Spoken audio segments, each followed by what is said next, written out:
দোস্ত, আপনি কি ব্যবসার রাজা হতে চান? তাহলে কিন্তু আজকের ভিডিওটা আপনার জন্য। আমি আজকে আমার ভিডিওতে আমার জীবনের কিছু তথ্য আপনাদের সঙ্গে শেয়ার করতে চলেছি।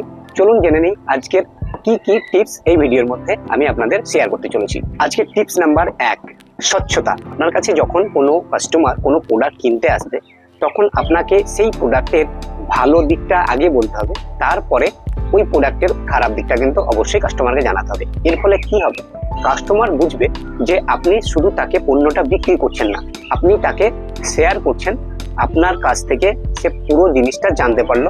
পরবর্তীতে যখন কোনো প্রোডাক্ট সে কিনতে আসবে, সে আপনার ভরসায় আসবে, সে আপনাকে বিশ্বাস করে প্রোডাক্টটা নিয়ে যাবে আপনার কাছ থেকে। টিপস নাম্বার 2, ব্যবহারের জাদু। যদি কোনো কাস্টমার আপনার কাছে কোনো প্রোডাক্ট কিনতে আসে, সেই প্রোডাক্ট আপনার কাছে থাকুক বা না থাকুক, কাস্টমার আসার সঙ্গে সঙ্গে হাসি মুখে ওয়েলকাম জানান। তারপরে তাকে যদি আপনার কাছে প্রোডাক্ট থাকে, প্রোডাক্টটি প্রোভাইড করুন। যদি না থাকে, বলে দিন যে দাদা প্রোডাক্টটি কি আপনার আজকেই লাগবে। সে যদি বলে আমার 2 দিন পরে হলেও হবে, তাকে বলুন যে দাদা আপনি আপনার ফোন নাম্বার দিন, আমি আপনাকে প্রোডাক্টটি আসার সঙ্গে সঙ্গে কল করে নেব। টপিক নাম্বার 3, অনেক কাস্টমার আসে যারা কোনো প্রোডাক্ট কেনার সময় জ্ঞান দিতে থাকে। ধরুন আপনি কোনো প্রোডাক্টটাকে দেখাচ্ছেন, সে নেগেটিভ কোনো একটা প্রশ্ন করলো, এতে আপনার বিরক্ত হওয়া চলবে না। এটা কি বলে ধৈর্য। সে কি বলতে চাইছে আগে আপনি মন দিয়ে শুনুন এবং তার চোখে চোখ রেখে কথা বলুন। যদি আপনি তার কথা মন দিয়ে শোনেন এবং তার চোখে চোখ রেখে কথা বলেন, সে এমনিতেই আপনার সঙ্গে আর্গুমেন্টে লজ্জা পাবে এবং আপনার কাছ থেকে প্রোডাক্ট কিনতে বাধ্য হবে। টপিক নাম্বার 4, সঠিক পরামর্শ দিন। কোনো কাস্টমার আপনার কাছে কোনো প্রোডাক্ট কিনতে আসে, হয়তো সে কম দামের প্রোডাক্ট চাইছে বা তাকে আপনি বেশি দামের প্রোডাক্ট দিতে চাইছেন, তার কাছে হয়তো সামর্থ্য কম, তার জন্য সে কম দামের প্রোডাক্টটি চাইছে।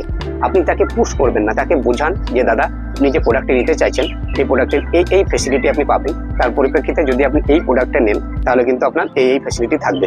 এতে কি হবে, কাস্টমার নিজে বুঝবে যে হ্যাঁ, এই দোকানদারের কাছে আমি এসেছিলাম, সে সঠিক পরামর্শ দিয়েছে এবং আমাকে সহায়তা করেছে। Topic number 5, after sale service. এটি কিন্তু ব্যবসার ক্ষেত্রে খুবই গুরুত্বপূর্ণ।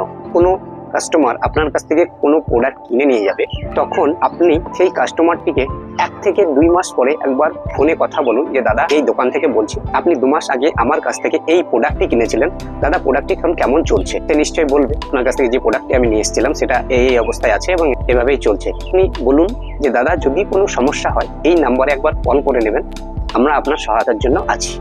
নাম্বার 6, কথা রাখা।